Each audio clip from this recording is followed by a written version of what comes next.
Excellent.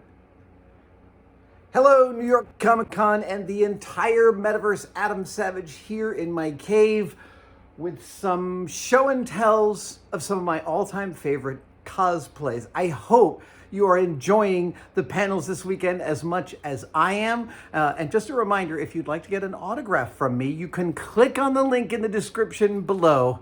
But now, on to the show and tell. I've been going to cons for well over a decade, and they invigorated my cosplay. They started it. When I first went to my first con, I put together my first super elaborate costume. And since that con, I haven't even counted up how many costumes I have made and worn, but it is in the dozens. I have a penchant and a proclivity towards a certain kind of costume, and maybe you're sensing the commonality behind me. Yeah, I love me some spacesuits. So let's talk about these. We're going to go over 3 costumes, and the first 2 are spacesuits. The first one is perhaps the most elaborate costume I have ever built. This is an exact replica of John Hurt's suit from Alien. His character Kane is the one who goes down into the alien ship and gets infected by the face hugger. And what you might not have realized in watching Alien is that the design aesthetic went really, really, really deep. Each of the characters had a different colored suit. Tom Skerritt's character had a pink spacesuit. Veronica Cartwright's character had a bluish spacesuit, and John Hurt's character had this yellow. I spent over 14 years on this costume. Yeah, 14. Now, that's not to say 14 straight years, but from the moment I decided to make this until I completed it and wore it on the floor in San Diego, 14 years, and thousands of dollars. There are tons of molds, tons of iterations. I had several collaborators, and right up front, I want to say that this would not have been possible without the legendary Bob Burns, my friend, an incredible prop collection, and he lent some of his original pieces for this suit. My great and good friend Stephen Laboito, who is the preeminent maker of alien suit costumes, did a tremendous amount of work collaborating with me on this. And I want to take you on a tour through some of its details. But the broad strokes are, the first thing I did when I started researching this costume was I started troubleshooting the soft parts, because while you can see these green verdigris finished hard parts are fairly identifiable and fairly parsable, the soft parts of this suit are incredibly elaborate. And so as I began to look at the soft parts, well, first I noticed that these fabrics are satin and they're pleated. And that was fairly straightforward. These are a slightly quilted fabric. It actually took me a year to find these, and I eventually found an Italian maker of this fabric at the San Francisco Design Center. But the linchpin for me was a friend of mine had access to Veronica Cartwright's suit for a couple of days. And I was like, if you've got access to the suit, I have questions. And he took a lot of pictures for me. And then I was like, I need to know what is this fabric? The thing that these what you can see, yeah, here you go. This is the best way to see it. You see this? You see how these shoelaces are threaded through this stuff? I was like, what is that stuff? And I said to my friend, could you pull apart that shoelace and show me what's underneath? And I'm gonna just get a little grabber here and show you what I saw. Okay, so I asked him to peel up that shoelace and show me what was underneath it. And when he did, I saw, you see that flower? Do you see that? Hold on. There you go. See? Okay, I saw that flower. I went to Britex Fabrics in San Francisco and I said, hey, do you know what this stuff is? You see this picture of the little flower? And they were like, oh yeah, that's broderie. I was like, what's broderie? And they're like, well, it's like trim that goes on lingerie. They've been making it for years and they still make it. And you can buy it by the yard. And so I did. And this is one of those things that happens when you're building props that I really love, which is a thing can be impossible to find until you know its name, and then it's easy to find. I call this process Rumpelstiltskin for obvious reasons. Once you know its name, you've broken its spell. And once I knew the name Broderie, B-R-O-D-E-R-I-E, if memory serves, I was able to solve this problem. Now, I didn't sew these suits. The final suits, I patterned the first one, and I patterned the first one only the top. I didn't need to pattern the pants because the really complicated details of the top are pretty much mirrored on the bottom. So once I patterned the top, I sort of knew how to attack the bottom. And I did not do the final sewing on this costume. This sewing was done by Steve Leboito's insanely talented wife, Danita, and utilizing like, I think 7 or 9 different kinds of fabric. Yeah, this thing is crazy elaborate. The suit itself was designed by one of my all-time heroes, the famous designer Mobius, aka Jean Giraud. He started heavy metal. He's one of Ridley Scott's favorite illustrators, and he was only on the Alien art department for a couple of weeks, but he designed this, and Academy Award-winning costume designer John Mollo and his team built these suits for the film. And they were not easy to wear, and I can attest, they are not easy to wear. I almost got heat stroke in this thing on the floor of the con I wore it to. It was not pleasant.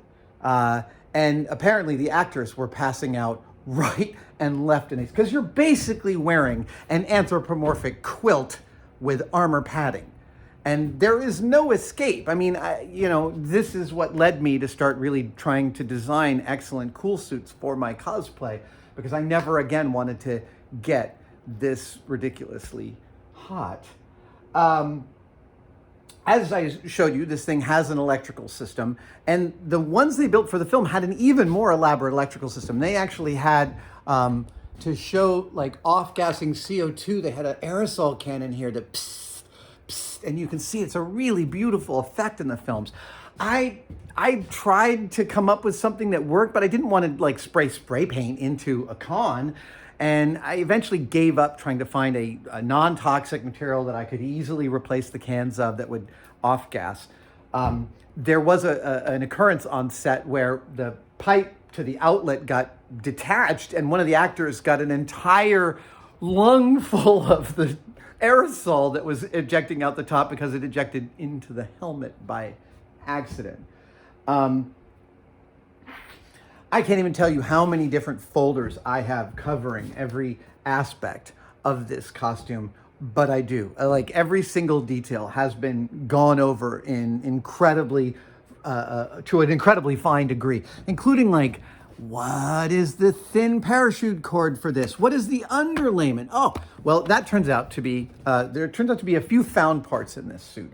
One of them is the padding underneath the shoulders. This is Cooper hockey padding. And the gloves also are hockey gloves, except that they've been spray painted yellow. There are some graphical elements on the gloves, but they weren't on all of them. So I didn't worry about replicating those. These wrist compads have this famously, like, for me, famous, a hexagonal detail like this honeycomb. And that detail is mirrored on the shoulders, which are this great mix of like samurai armor and cricket padding, which was in fact sort of the design metric they were going for. If you look at the Art of Alien book, which originally started as an issue of Heavy Metal, they'll show you, you can see some of the early designs of this, and you can see Mobius's final iteration. I spent a long time thinking that these shoulder caps had to be a found part, but I never found them. I thought maybe it's a bath train. It wasn't. Maybe it's a frog, which is what they use at the bottom of plant things to hold on to plants. Because it sort of was reminiscent of that to me. Nah. Couldn't find it. I could never, well, I already said I could never find these dials. And it turns out that a lot of the detailing on the side of this comes from, let's see, I've got one up there, don't I? It comes from a Space 1999 Eagle transporter model. Turned out to supply a huge amount of the topographical details on the helmet here. And these helmets, I have to say, these are one of my favorite space helmets in the whole world. And they are weird, right? Because this isn't a vision of space that's like all neat and tidy and everyone's just putting on a nice suit. These are like, this is a working class blue collar spacesuit. And Alien was, I mean, Silent Running and Outland were part and parcel of this genre, but these nailed it. These suits absolutely nailed it. And to this day, I have no idea why there's like brass hieroglyphics on the outside of this suit. And from a practical perspective, there's no reason there would need to be. Who would put decorations on like a plumber's spacesuit, which is effectively what this is? Nobody is the answer. And yet, it feels right. And that is a kind of magic, like to me. That's the sort of magic of costume design and excellent world building, is that the thing just hits all the marks, even though if you break it down into its constituent pieces, they're not exactly defensible. For the boots, this is one of the rare occasions in which I really diverged from the original. People ask me all the time, what is the level of fidelity you're always going for with a costume? And I say it is always an individual exercise. The boots in the original are actually these sort of razor tooth soled bunny boots, winter boots from the 70s. And I have found similar boots, but part of me was thinking, you know what, if they were building this suit today, when you go for 70s bunny boots, you're going for the convenient, easy solution. Well, in the 2000s, when I built this, the early odds, I went with snowboard boots because I thought that's exactly what the art director would have gone for today.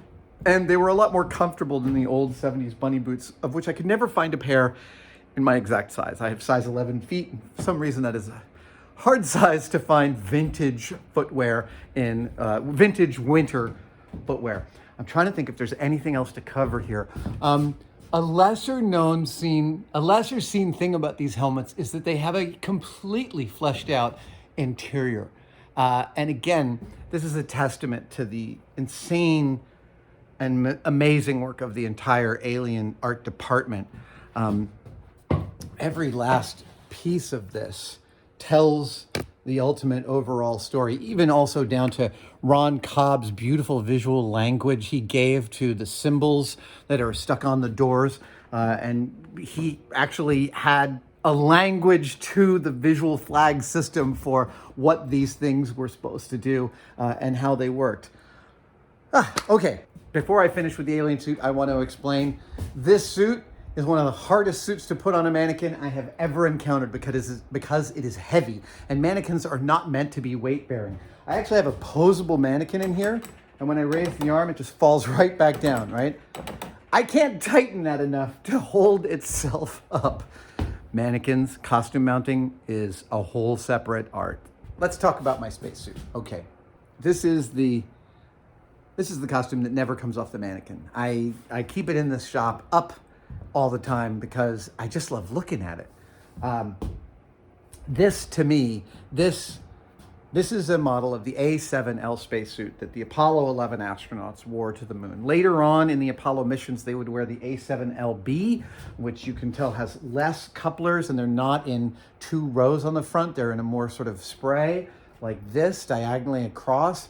But this suit, the A7L, is, to me, the sort of quintessential space suit. And this comprises a lot of different, this is scratch built. This is scratch built effectively by me with some incredible help from some other artisans. This is largely somebody else's work, and that person's name is Ryan Nagata. He is a friend of mine and insanely detail-oriented NASA spacesuit enthusiast. And Ryan's work is par excellence. Every stitch, every seam. I want to show you one thing here. These snaps, which snap on a protective cover for the couplings of this suit, actually are stitched onto a piece of plastic, which is then stitched to the suit itself. But Ryan, not having a sewing machine that could make a bend that tight, actually came up with an amazing solution that taught me new things about costuming, which is, if you look closely, you can see that plastic ring isn't there. It's just an airbrush shadow he added with a screen printed stitch detail and the snap placed in the middle. From here, you can't tell.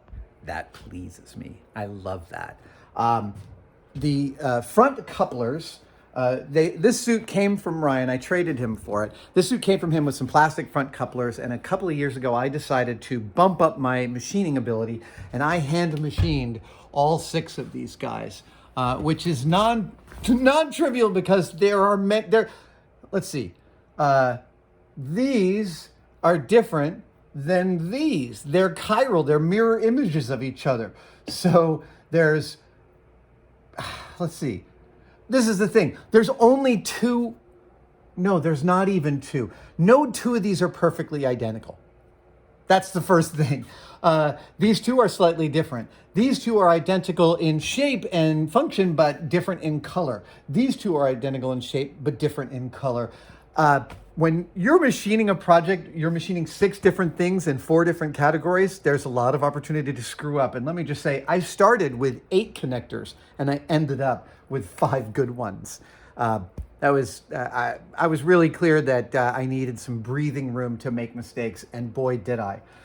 This coupler here, this actually comes courtesy, this one connector was made by Chris Gilman at Global Effects, the guys that make the spacesuits for all of the movies. If you've seen a movie with a spacesuit in it, chances are it's Chris's work.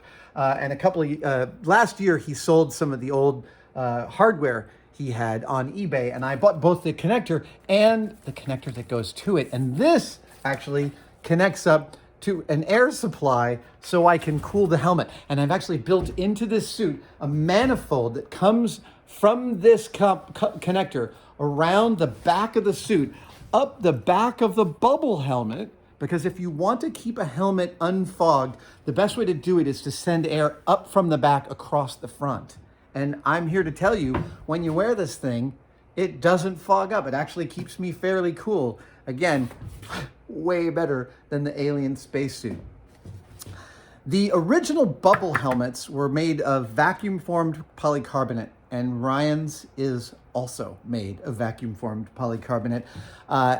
Where Ryan went even further in the design and execution of this helmet is that the neck ring is actually machined and anodized aluminum, and here we go. Wait, come on. Oh, that's it. It's functional. Yeah, Ryan went even further with the design and execution of this beautiful helmet in that the neck ring of the bubble helmet is machined aluminum, and the neck ring itself actually locks and unlocks. Yeah, there are pins in the sides that come in, and they match the dimensions of NASA hardware. So if I wanted to, I could attach this bubble helmet to a real NASA spacesuit if I ever get the chance, and it will fit. Conversely, I could put a NASA bubble helmet on my suit. I don't pretend that either of those things is ever going to happen, but I kind of secretly hope. The gloves are an entire other journey of accuracy, up to and including a slightly tacky urethane coating on the palms, just like the real suits.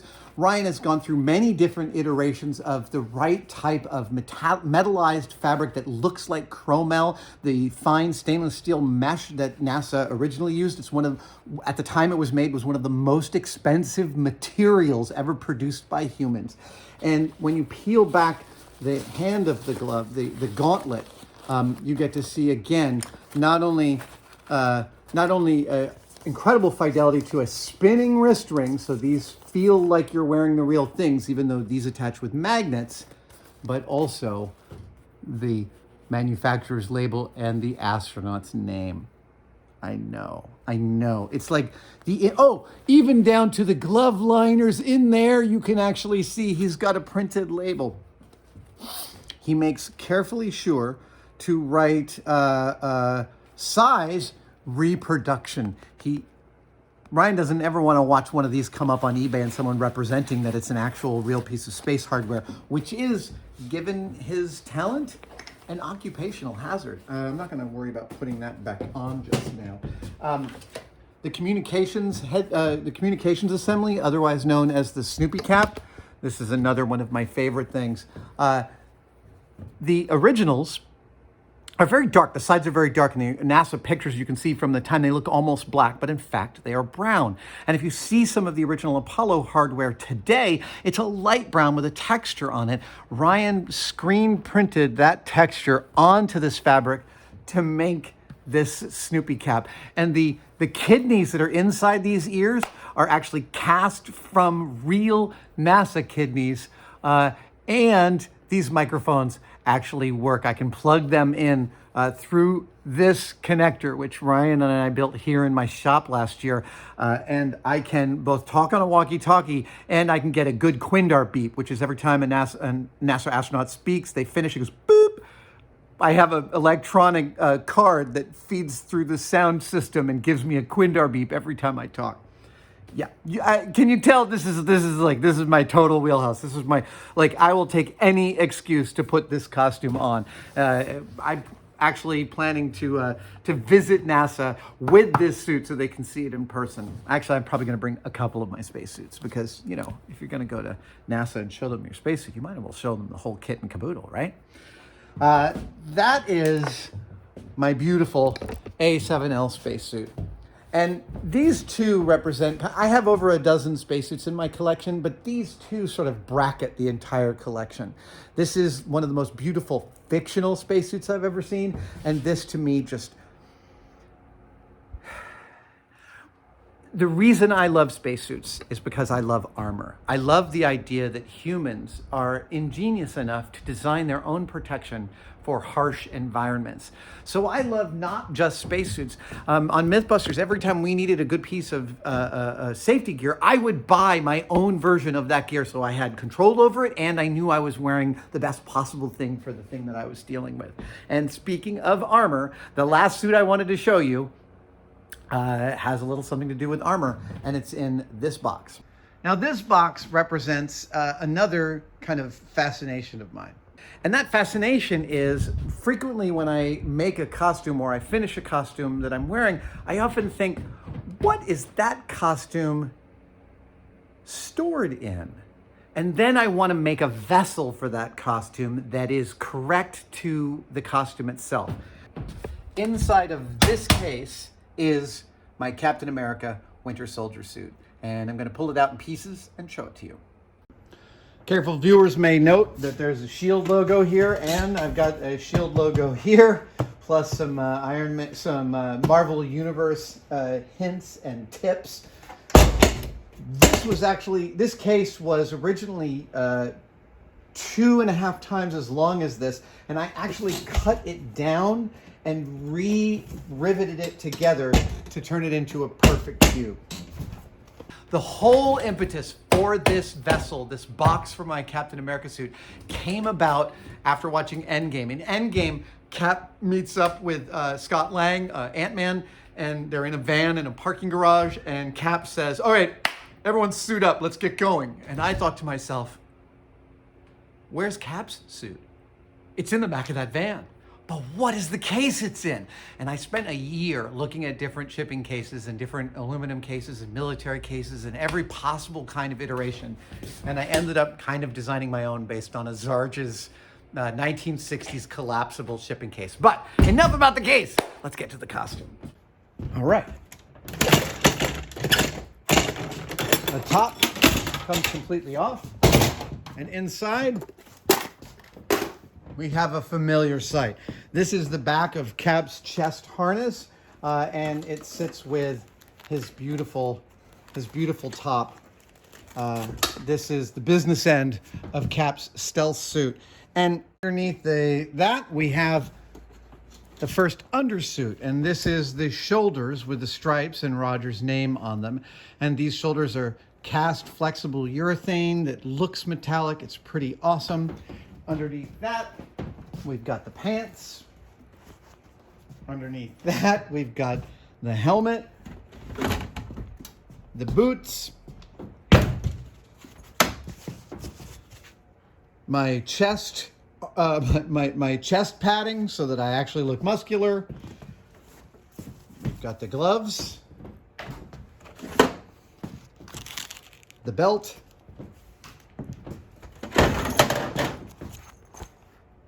the gaiters. Oh, yeah.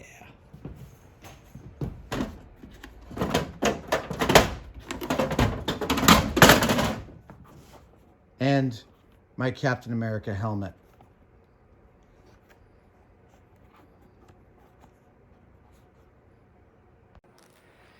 And it looks a little something like this. Yeah. There we go. Actually, let me get a stationary mount here.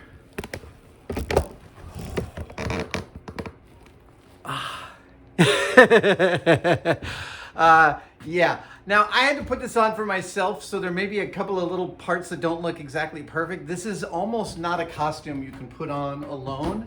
I'm sure Cap had his own way, but for me, it's a little complicated. I need a vassal. I need some help putting this on.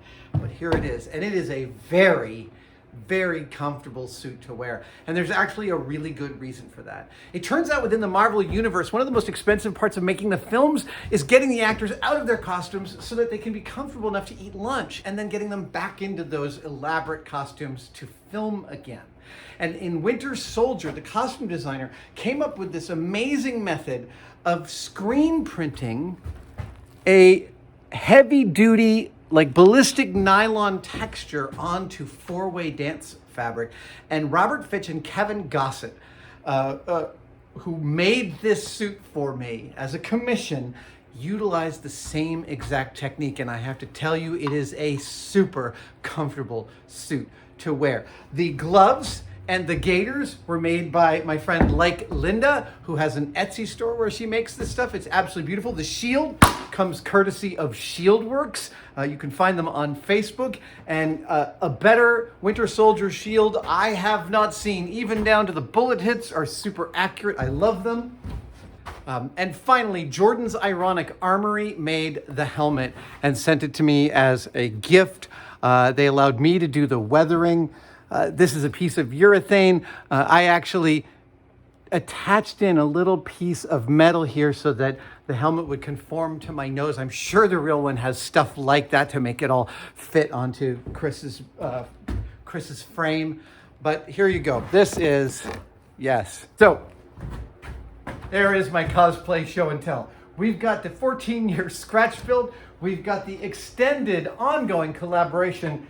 And we've got the straight commission. 3 different categories of costumes. All of them get so much love for me at different cons, and I love having them in my collection. Thank you guys for joining me for this. Have a great con, and I will see you in person next year.